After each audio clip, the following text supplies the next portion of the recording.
Hello, my name's MK, and I've been playing Idle Heroes for over 5 years. In that time, a lot of things have changed, and the year now is 2024. Today marks the start of a brand new series where I'm going to be telling you everything I know about Idle Heroes to make the most progress possible. So if you're looking for a guide on how to make progress as quickly as possible as a new player, that is what this video and the follow-up videos will hopefully be able to do for you.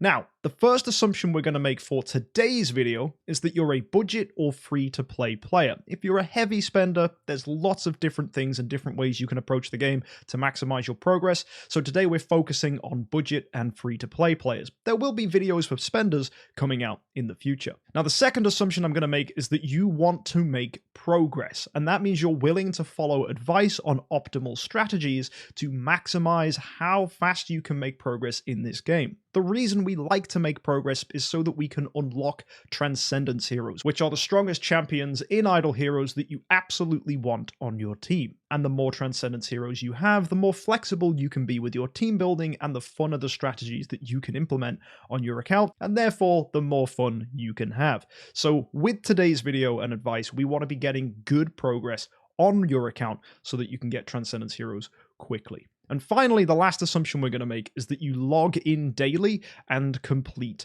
events in the game, because it's very easy for me to tell you all this advice and then for you to only log in once a week and never engage with the game, in which case all the stuff I'm going to tell you won't be useful. So I'm assuming here that you're a budget free-to-play player that wants to make progress that logs in every day. All right, let's do this. So as you begin to make your way through the tutorial in this game, you will be presented with the chapter missions. These are a variety of quests that give you rewards for completing small milestones in the game.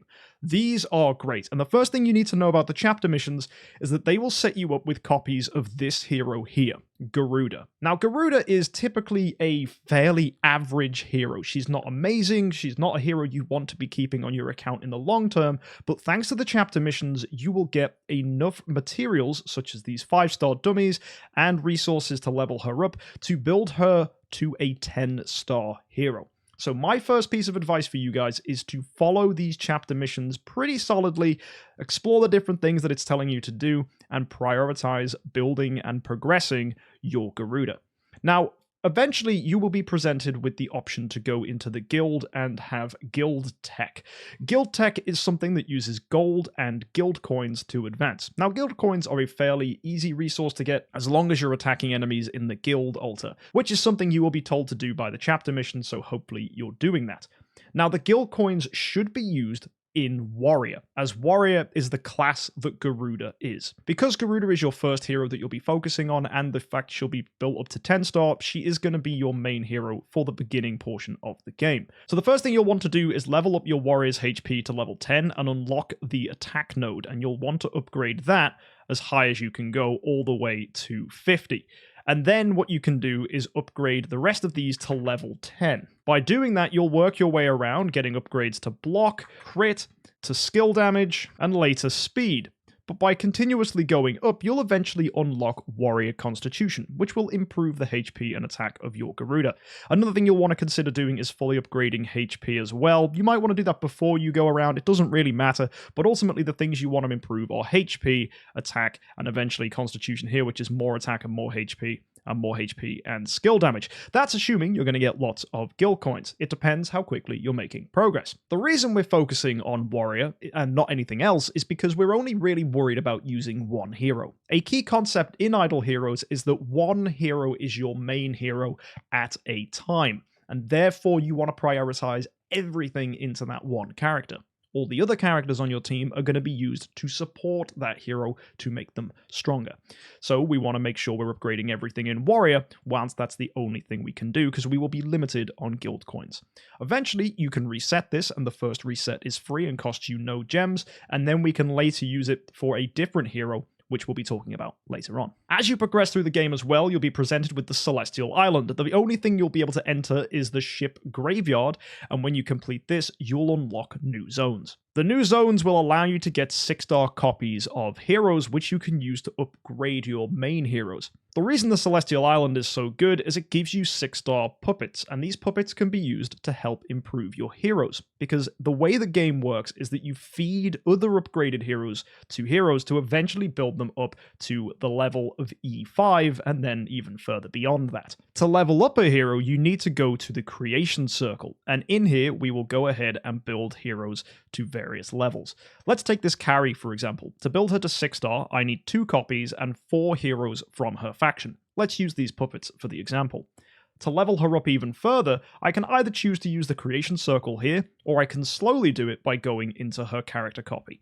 If I then press Hero Awaken, it will require me to first of all advance her, so that she's leveled up, that'll cost some promotion stones, and then I can now use 4 copies of heroes from her faction. So let's use some puppets here to level that up again, and there she is 7-star, that's what those 2 pink stars mean. Then we'll add 3 more hero copies, and this time I need a 6-star, and this is why those dummies from Celestial Island are so good, because they can be used to advance your heroes now to 8-star for that carry. To get her to the next level, I need to use 1 copy of carry, 1 6-star hero, and 2 more 5-star heroes, so we'll use these puppets. That'll take her now to 9-star. Now, up until this point, getting her to 9-star has strictly required copies of heroes from the same faction. To take her up to 10-star, though, is a little different. It still needs more copies of her, another 6-star from her faction, but now it requires a 9-star, and this 9-star can be from any faction in the game. Right now I have some dark puppets, which do happen to be the same faction as carry, but this could be any 9-star at all. It doesn't matter who they are. They don't even have to be puppets. But using that, we can take her up to 10-star. Then we unlock enables. To enable a hero, you need 9 stars. Again, they don't have to be from that faction, and more copies of the hero. So to get to enabled level 1, you have to use a copy of the hero and a 9-star. For enabled level 2, it's exactly the same thing. It's another 9-star hero and another 5-star hero. To get to enabled level 3, that doesn't require a copy of the hero, but it does require now a 10-star hero, so that can be quite expensive for early players. And for enabled level 4, you need another 10-star and another copy of the hero. And finally, to take them all the way up to E5, enabled level 5, you need to use another 10-star and another copy of the hero. So in total, to do all your enablings, you need 3 10-stars, 2 9-stars, and 4 copies of the hero, and already everything before that to build that hero to 10-star. So that is a grand total of 9 copies of the hero. This is why food is so important, because we need as many 6 stars and 9 stars as we can possibly have to upgrade our main priority hero. One big mistake I see a lot of players do is their account can sometimes look as crazy as this. They've built as many heroes as they like, but they don't build a lot of E5s. That's because they're wasting all their time building 9 stars and 10 stars that they think are cool, but not prioritizing building one hero to E5. If you never build that one hero to E5, you'll never unlock the Gate of the Void. And the Gate of the Void is where you can get access to some really powerful resources like Crystals of Transcendence and Stellar Shards, and more importantly, access to Transcendence heroes, the most powerful characters in the game.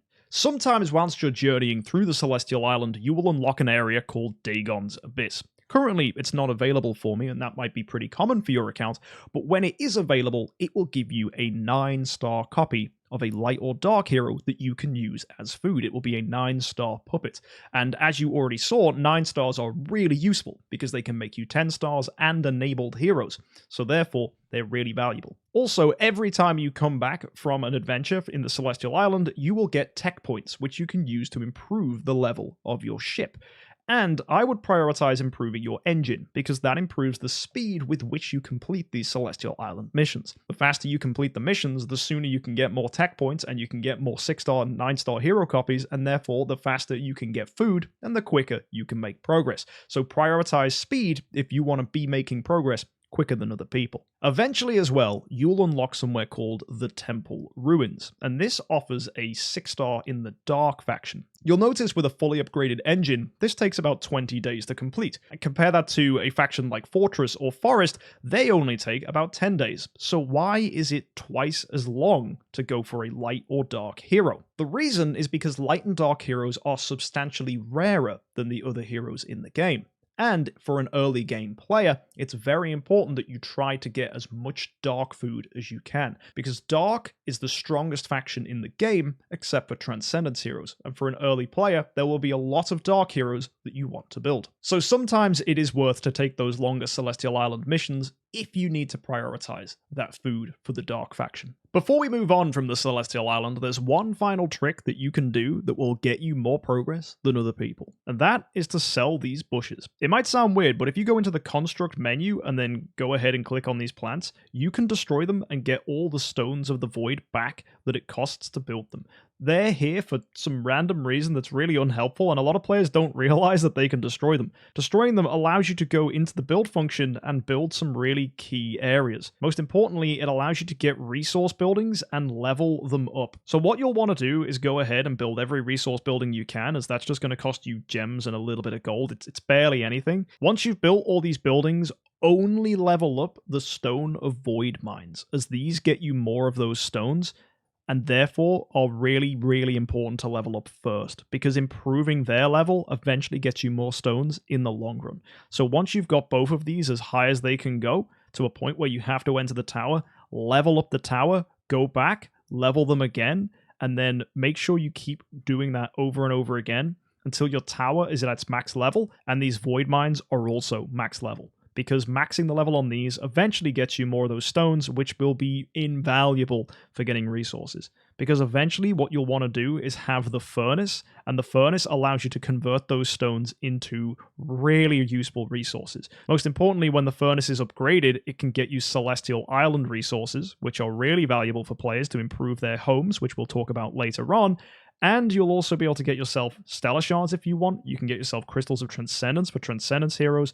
Heck, you can even get yourself Stardust to improve star spawns, another thing we'll be talking about later on. Free-to-play players often struggle with space as well, so getting these space gems can be really valuable, because each one of these increases your backspace by 1. And I'm telling you, free-to-play players love these things, because backspace is really valuable. Because one thing about this game is the number of heroes you can have summoned at a time is limited. And that leads me on to another piece of advice. Don't just summon every hero in your bag that you can, because when they're in shard form, they aren't taking up space. The moment you summon them, they become a pain in the backside and you have to organize them. So if your bag space is atrocious, like this account here with only 110, you are going to get yourself into trouble really quickly if you summon absolutely everything. Especially if you summon heroes that you don't want to use as food. Even though most stuff is food, there are heroes you want to keep. So your goal as an early player is therefore to establish as much food as you can. Whether it's coming from the Celestial Island or the rewards from the chapter mission, getting heroes leveled up is really important.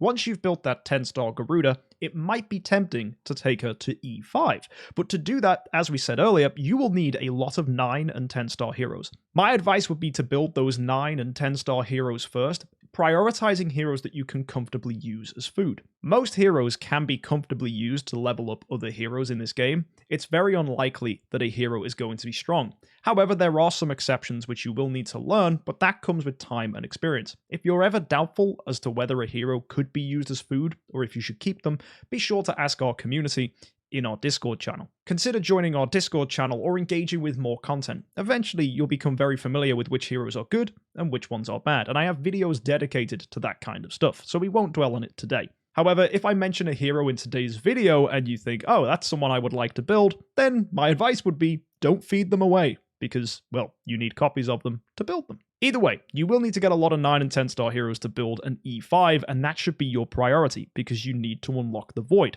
So, with your 10-star Garuda, as I said, one option is to build her up to E5. But maybe there's someone better. And actually, there definitely is. Eloise is often considered the most powerful hero in the early game, and that is true. If you are wanting to make as much progress as possible, building her as your first E5 is really, really good. However, it's not unusual to struggle getting hero copies. One way to solve this is with hero chests where you can select 5-star heroes. However, I wouldn't start opening these immediately, because in my opinion, accumulating them and opening them all at once when you need them is far better than opening them periodically and inconsistently.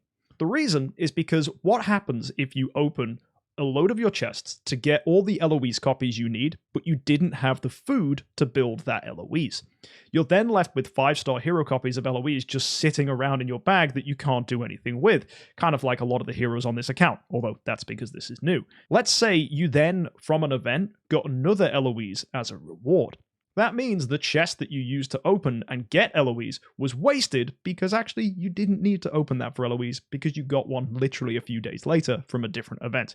My advice would be save until you really need to open chests, because that way you're not wasting opening them when you otherwise could get a hero anyway from an event. Also, there are chests that look like this. These blue chests, called Imminent Hero Selection chests, actually contain light and dark heroes, which is unusual for chests. Normally, they just contain the ones from the other factions.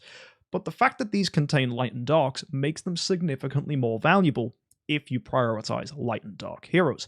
So my advice would be, if you ever get one of these blue chests that contains light and dark heroes, save them to use on light and dark heroes, rather than just going ahead and pulling all the normal heroes you might want, because it's significantly easier to get normal heroes as opposed to light and darks. Therefore, it's typically best to prioritize these chests for light and darks. So to summarize what we've talked about so far, you'll need to build a 10-star Garuda, then build some other heroes to 9-star and 10-star that you don't mind using as food, ultimately with the goal of building an E5. Typically, Garuda will be the easiest hero for you to build as your first E5 because you get given so many copies of her in the chapter mission, so it's fine to build her as your first E5 because getting an E5 quickly is really good.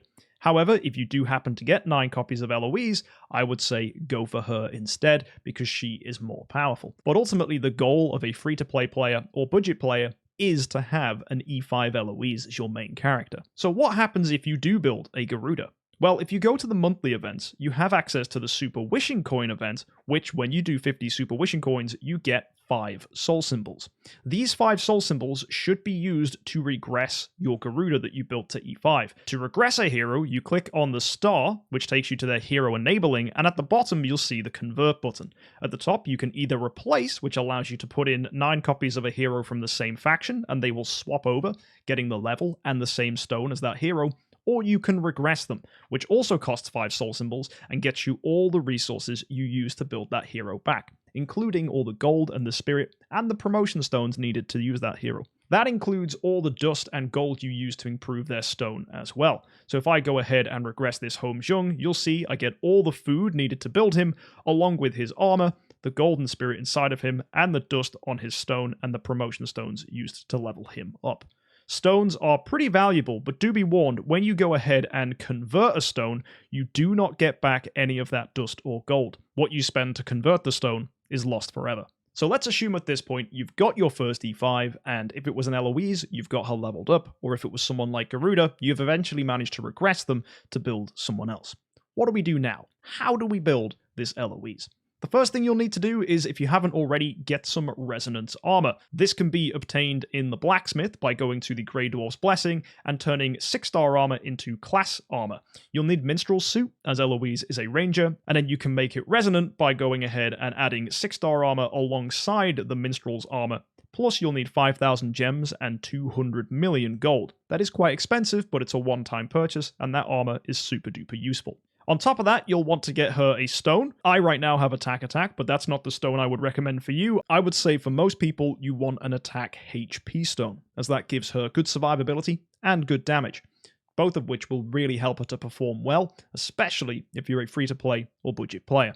Some people would recommend going with a stone that gives block. However, in most game modes, that's not going to be useful, as Eloise can already massively improve her block. If you see here, even with attack, my Eloise has 84% block because she gets a massive 70% block here just from her passive. And actually, I don't even have the full guild tech on this Eloise. So if I go to the guild tech, you can see you can give rangers even more block from here. So that's definitely one way you can improve her. So if you make sure once you have Eloise that you take everything out of warrior tech that you upgraded for Garuda and put it into Eloise's guild tech, she's going to get a ton of block from here, an additional 20% from this, and that's going to help her. Make sure you improve her attack, HP, and all of this stuff as well, as that will make her even stronger. Also for Eloise, you're probably curious what artifact you should get. Artifacts are not made equally, and eventually you will get yourself access to something called a mysterious artifact chest, which lets you choose some of the most powerful artifacts in the game. The choice can be daunting, but when you're an early player, there's only really one item you need. That's the Golden Crown. This gives attack, HP, and all damage reduction. For a hero like Eloise, who likes to take hits and then counter-attack back, having these 3 stats is super duper powerful. I would recommend getting 1 Golden Crown and upgrading that to 6-star to maximize the defense of your Eloise. With good armor, a good attack HP stone, and a Golden Crown, if you add that too, your Eloise will perform really well, making her a formidable hero in almost every game mode, and she will allow you to make as much progress as possible as a free-to-play player. The key strength of Eloise is her counterattacks, but unfortunately, if she gets crowd-controlled, she cannot counterattack, and without her counterattacks, she doesn't heal and she doesn't do damage. Therefore, we need to strengthen that weakness. The best hero you can possibly build alongside an Eloise, therefore, is an Ignis. Just by building her to 9-star, you unlock this final passive, called Eternity of Dragon Soul. This gives the hero that Ignis dies next to 100% control immunity, fully heals them, and gives them 100 energy. The key thing we like here is that 100% of control immunity. That means your Eloise cannot be crowd controlled, and it keeps her safe from heroes that would stun her, freeze her, petrify her. Any hero that could possibly shut down Eloise's ability to counterattack is prevented with this Ignis, making Ignis the best ally alongside Eloise. On top of that, you'll want to get yourself a Waldeck to 9-star, as Waldeck has this passive called Gory Devotion. When he dies, he bleeds all opponents and grants all allies Blood Frenzy. Blood Frenzy means whenever you're hit by an enemy who is bleeding, you will heal and gain attack. So that improves your Eloise's survival and improves her damage, while simultaneously bleeding opponents to make sure that this triggers. It is a really strong ability that will allow Eloise to live more and therefore do more damage. Eloise always wants to get hit to do these counterattacks, so anything that improves her survival and her healing is really good. Also, the fantastic thing about both Waldeck and Ignis is they want to die, so you don't need to waste resources leveling them any higher than level 100, and you don't need to take them any higher than 9-star. That means we can prioritize building other heroes and not wasting tons of resources on the Ignis and the Waldeck. But who should those heroes be? Well, the most impactful partner for an Eloise is Tix. First of all, he has the ability to silence and horrify opponents. This is a form of crowd control that doesn't stop your opponent from attacking, so they will still hit Eloise and counterattack her. On top of that, he steals attack and does damage even when he's dead. And he has an active skill that hits 4 opponents, dealing a ton of damage. Therefore, he has incredible burst, death passive damage, and crowd control. He's a really, really good all-rounder. And because he steals attack, he also improves Eloise's survivability. But there's also another thing that's really special about Tix, and that leads us on nicely to Tenants. Once you get an E5 hero and unlock the Void, you will eventually have access to the Compass of Transcended. The Compass of Transcended allows you to consume a resource called Cores of Transcendence to get yourself either a 5-star or a Transcending Sphere. The Compass of Transcended has 2 modes, Fate and Guidance. Guidance guarantees you a sphere every 15 pulls, whereas Fate has a 6.67% chance to give you a sphere. I recommend going in Guidance, as the odds are guaranteed and there's no chance of you being unlucky. To get access to Cores of Transcendence, which you can spend in the Compass of Transcended, there are 2 ways. First of all is the Marketplace, and that allows you to spend 1,500 gems. However, during your journeys in the Celestial Island, there's a chance you bump into this guy, the Merchant, and he can sell them for 1,250 gems. Currently, he's offering Stellar Shards, but sometimes I can get a Core of Transcendence from here. and that is the cheapest price for a Core of Transcendence, and it's even cheaper than the daily marketplace. So if you plan on spending money on this game, my advice to you would be to get a privilege card, as this gets you access to gems every single day, and therefore you can use your gems to buy cores from the marketplace and from the merchant whenever they become available. However, if you're a free-to-play player, I would not use your gems on anything in the marketplace. Sometimes you could use your gems on the merchant if he is offering you a core, but that is the only time I would do it. Events come along in Idle Heroes that offer you so many good rewards for your gems, and therefore any of the offers that you may find in the game trying to sell you resources for gems are simply not worth it if you're a free-to-play player.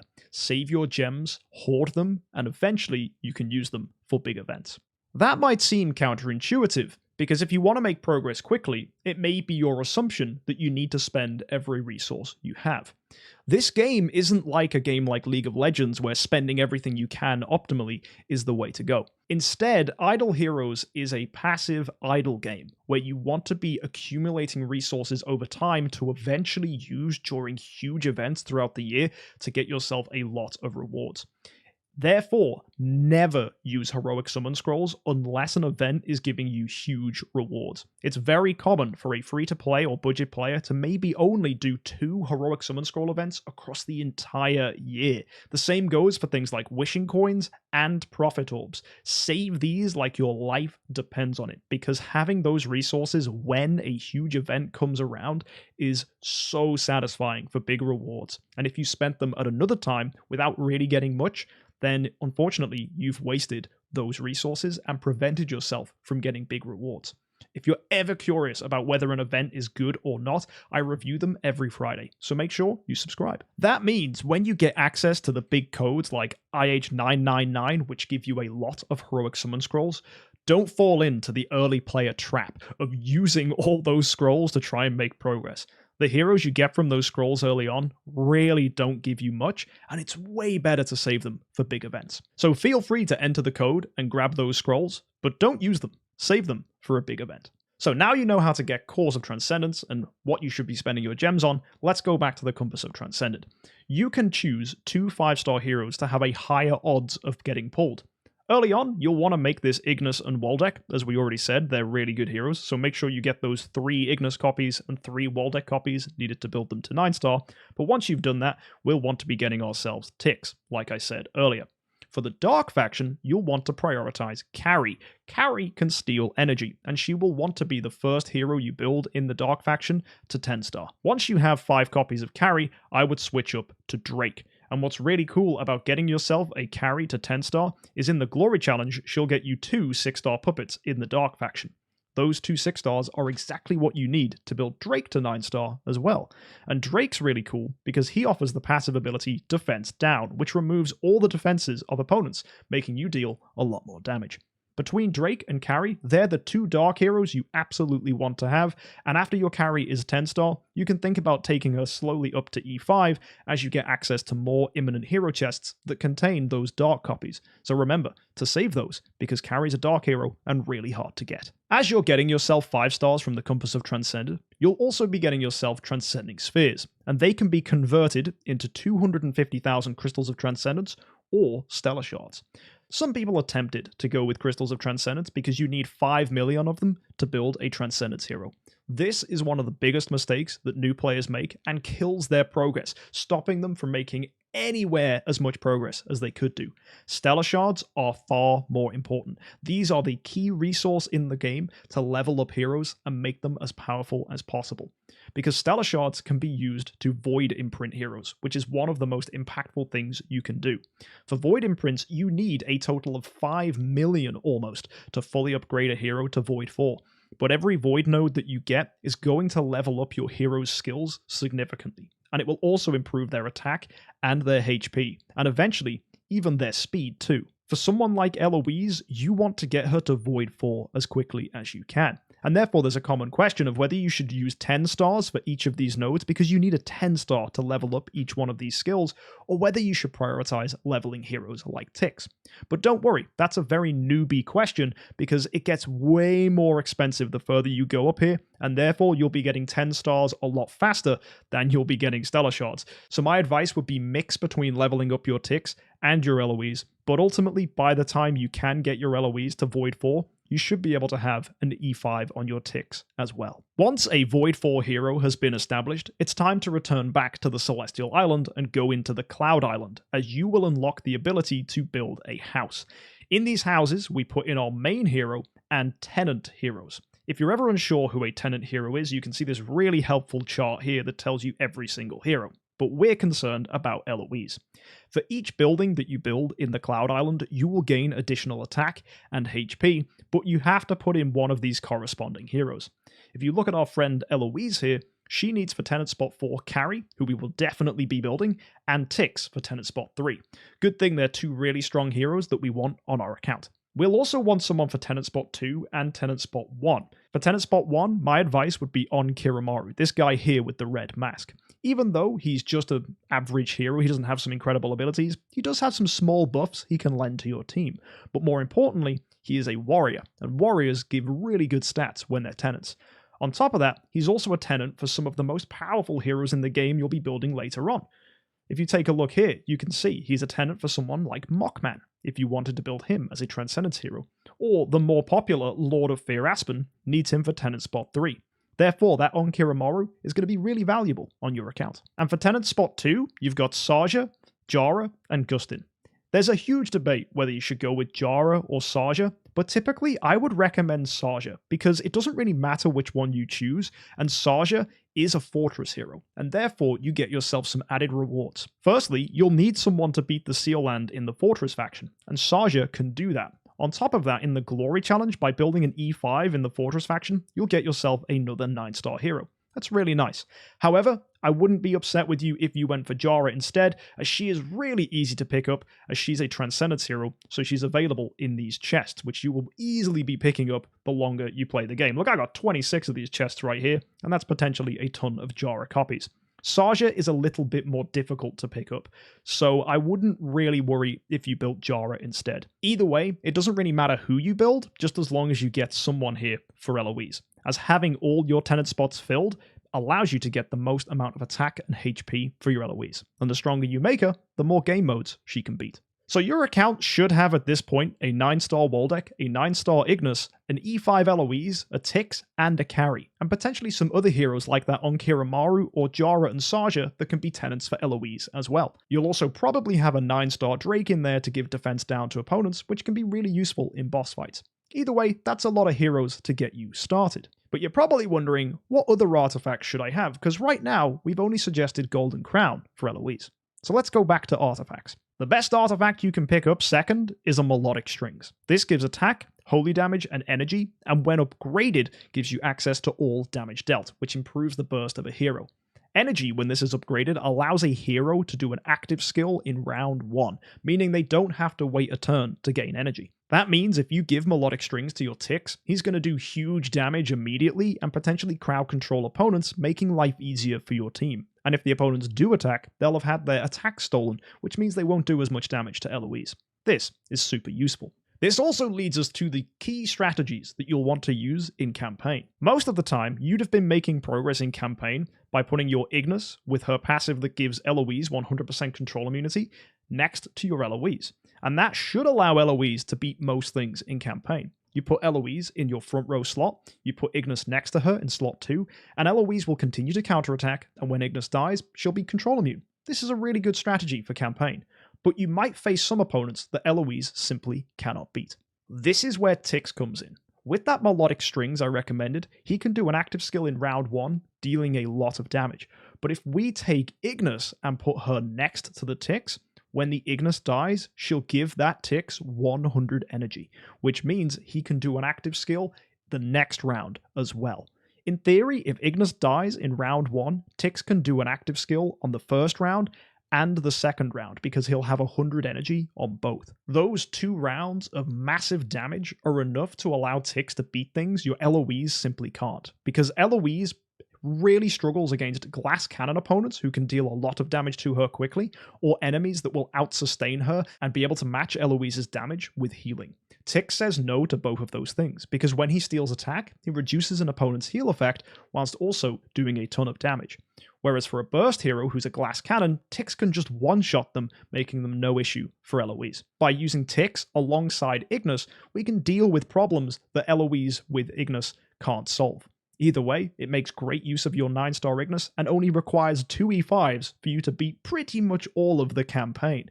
That is super useful and really efficient for an early game player. Therefore, between Tix and Eloise and that 9-star Ignis, and potentially having that wall deck in there too for survival, you will make more progress than anyone else that isn't using this strategy. It's incredible. So that's why you'll want Melodic Strings, because it's the best burst damage artifact in the game, and allowing Tix to pop off like that is super strong. Once you've established your Golden Crown and your Melodic Strings, it's time to pick up some other artifacts to help you out. You'll want to get yourself some Demon Bells. Demon Bell is just like Melodic Strings in that it gives energy to a hero, but what it offers is some added support. When you upgrade a Demon Bell, it has the energy outburst effect, meaning the hero that does the active skill can give energy to the rest of your team. If you build 2 of these to Splendid, you're going to give your team a lot more energy than they would without them, therefore meaning you're going to do more active skills. And active skills are where most of your damage comes from, and therefore you're able to perform much stronger. Also, if 2 heroes with Demon Bells go before a hero in round 1, there's a very strong chance that that hero, who isn't wearing an energy artifact, can still get an active skill in round 1, giving you much more consistent damage pressure against opponents, and therefore winning fights. So if you've got some support heroes that you're not sure what artifact to give them, a Demon Bell is really good because it allows your whole team to benefit from more energy, whilst also giving that hero an active skill in round 1. It also could be good to get yourself some more Golden Crowns for your Eloise, because it allows you to have the Deterrence of Majesty ability when you level it up, giving you even more all damage reduction early on in the fight. And that can be really helpful against tougher opponents, and I would encourage you maybe get another crown so that you can have that ability, and even just a glittery Golden Crown rather than a Splendid is enough to give Eloise that little bit more all damage reduction, which can significantly help her in fights. And finally, the other artifact you'll want to consider is Rui Scepter. The main reason we want this is because it allows your crowd control heroes to perform more consistently. And later on into the game, when you have Transcendence heroes, Rui Scepter will allow those Transcendence heroes that have control to perform really well. So getting a couple of these can be super useful. However, you won't get much use out of Rui Scepter early on because a crowd control strategy is anti-synergistic with Eloise. Eloise wants heroes to hit her. She wants to get attacked. If enemies are crowd controlled, they can't do that. And therefore Eloise won't counterattack, meaning she won't do any damage, and she won't heal. 2 of the most important reasons you're running an Eloise is survival and damage. Therefore, Rui Scepter, despite being really valuable when you have Transcendence heroes, might not be something you want to pick up straight away. It just depends on how frequently you're getting artifacts. But to get artifacts, you need to be saving your resources, like I said earlier, to get them as top rewards from events. So let me stress again, save your scrolls, save your wishing coins, save your prophet orbs. All the resources you can possibly accumulate on your account will benefit you as a budget player and allow you to get those high-end equipment pieces to make your heroes stronger. Ultimately, our goal is to get resources as fast as possible so we can finally build Transcendence heroes. So the last part of this video is going to be explaining how to build Transcendence heroes. The first thing you need to do is get 5 million crystals of Transcendence. We get 8,000 of them every time we open a core in the Compass of Transcended. This makes cores super valuable. Also, you gain access to crystals of Transcendence by entering the Realms Gate. In the Realms Gate, you'll face opponents on this hex grid, such as this puppet right here. These will give you a little bit of Stellar Shards and a little bit of Crystals of Transcendence, and these add up. So make sure you're able to beat these guys in one attack and then keep making progress. As you level up your Void Corruption, you're able to get yourself even more rewards. So make sure you're attacking at the highest Corruption level, because every time you clear a floor, you'll unlock another one. Keep upgrading that Void Corruption, and eventually, you'll get loads of rewards. When you're path planning, try and pick up as many unique ones that aren't these skulls as possible. These mines are the most important, as Mysterious Caverns contain areas that get you access to more Crystals of Transcendence, and by focusing on them, you get Transcendence heroes sooner. When you get to the mine, it will require you to put in a 10-star hero. Any 10-star hero will unlock you the first stage that's going to get you some additional Crystals of Transcendence. But if it asks for a specific class or faction, then a hero matching that will unlock the additional bonuses as well, getting you even more Crystals of Transcendence. The heroes you put in here have to be at least 10-star.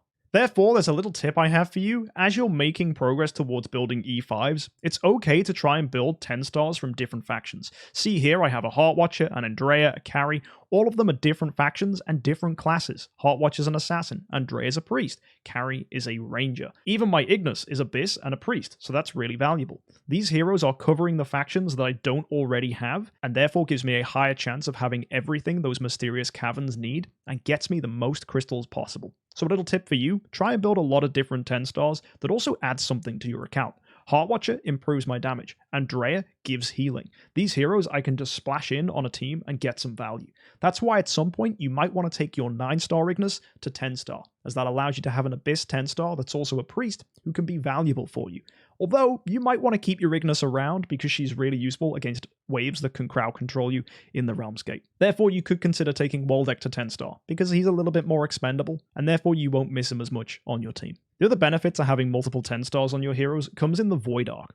Void Arc allows you to go into the navigation compass and explore around, and there's different planets that you can visit. These planets need you to put in a hero that is at least 6-star.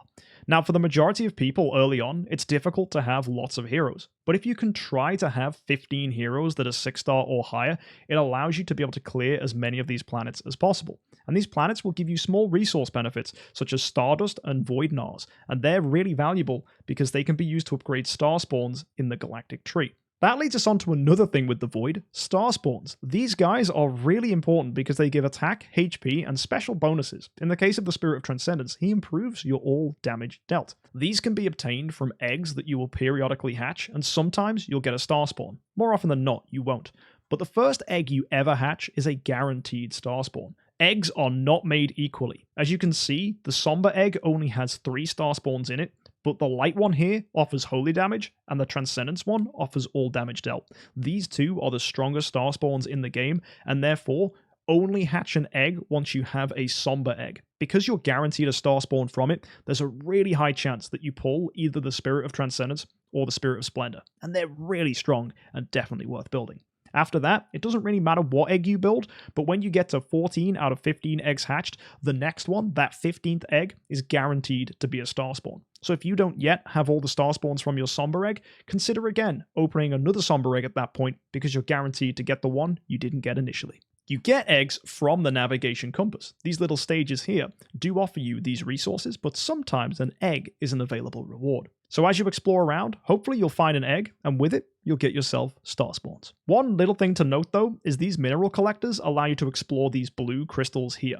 There's a limited number of mineral collectors you get a day, so make sure you're going for these mineral collectors, but don't over-open them, because you can only have 3 planets available to explore at a time. Therefore, if I had 3 of these void loads available to explore but no mineral collectors, then I wouldn't be able to send my heroes in, and I wouldn't be able to get the maximum explorations underway. Therefore, it's probably not a good idea to smash, because sometimes smashing can muck you over and just automatically open void loads. If you can do this manually, that would be my recommendation. And just send in heroes as you get them, prioritizing your strongest heroes in the void load. So as I said, to maximize that, you need 15 6-star or higher heroes, so that's something to aim towards when you have an E5. And therefore, having those 10 stars in here is twice as beneficial, because they're useful in the Void Arc, and they can help you explore mines in the Realm's Gate. And ultimately, both of those areas are going to get you more resources like Stellar Shards and Crystals of Transcendence, because in the Void Arc, there's the Central Hall, and that has them as key rewards that you can go ahead and buy. So make sure you're grabbing these when you can, although one little tip for players that they like to do is wait until they have around 1 million of these crystals, as it allows them to go ahead and complete all the way through. Not only can you get eggs from here, but the deeper you get access to Cores of Transcendence as well. So by having 1 million saved up, you can go through and buy every single Core of Transcendence. And by this point, you probably already understand just how valuable Cores of Transcendence are. So with all of that, you should be well on your way to getting a lot of Stellar Shards and Crystals of Transcendence and being ready to build yourself your first Transcendence hero. With your team of an Eloise, Ignis, Waldeck, Tix, and Carry, and potentially more tenants and other heroes in there, you'll be able to beat a lot of stuff like the normal campaign, Aspen Dungeon, the Realms Gate, even the Void Vortex. All of these game modes are giving you incredibly strong rewards. The Void Vortex, for example, is one area that passively gains you resources like crystals and stellar shards, so having a powerful team allows you to get further in this. The Realms Gate, the stronger you are, the easier you beat this, and therefore the quicker you gain resources. And the higher the level you can beat, the more resources you get. So therefore, the stronger your team is and the more powerful you can make that Eloise, and the more tuned up and optimal you can make your team, the faster you can make progress and the sooner you will get Transcendence Heroes. So hopefully the takeaways of today's video are you need to build an E5 quickly and efficiently, unlock the Void, and then use those tips we said to maximize progress in the Realms Gate, in the Void Arc, and in the Void Vortex by building a strong team and having 15 6 stars or higher that can maximize your resource generation. By leaning towards mines, you'll get yourself Crystals of Transcendence and ultimately get to 5 million to build a Transcendence hero. Prioritize Stellar Shards to get your Eloise so that she'll eventually be Void 4, which gives her access to the Cloud Island where you can put in the other heroes that you have, those tenants that allow her to become stronger. With the Ticks, you can burst through opponents, stealing their attack. By building Carry, she's the best dark hero in the game and steals energy from opponents and is also as well a tenant for Eloise. That Ignis will give you control protection, that wall deck gives you healing and buffs, and ultimately your team will be super duper strong. Artifacts you'll want to go for are the Golden Crown on Eloise, the Melodic Strings for that Ticks, and eventually some Demon Bells, maybe a Rudy Scepter for later on, and other stuff like more crowns to improve the survivability of Eloise. Ultimately, as an early player with an Eloise and the correct supporting heroes, you will make a ton of progress. Make sure you subscribe, as I will be talking about Transcendence Heroes in the next video and what to do when you get access to them, and whether you should prioritize your account around Transcendence Heroes or stick with your Eloise. If any parts of this guide didn't make sense or you've still got some more questions, don't be afraid to comment something below, and we'll hopefully be able to pick up your questions and answer them there too. I'll see you next time, guys. Thank you for tuning in, and I can't wait to make some more updated guides for 2024. I'll see you soon, guys. Happy Idle.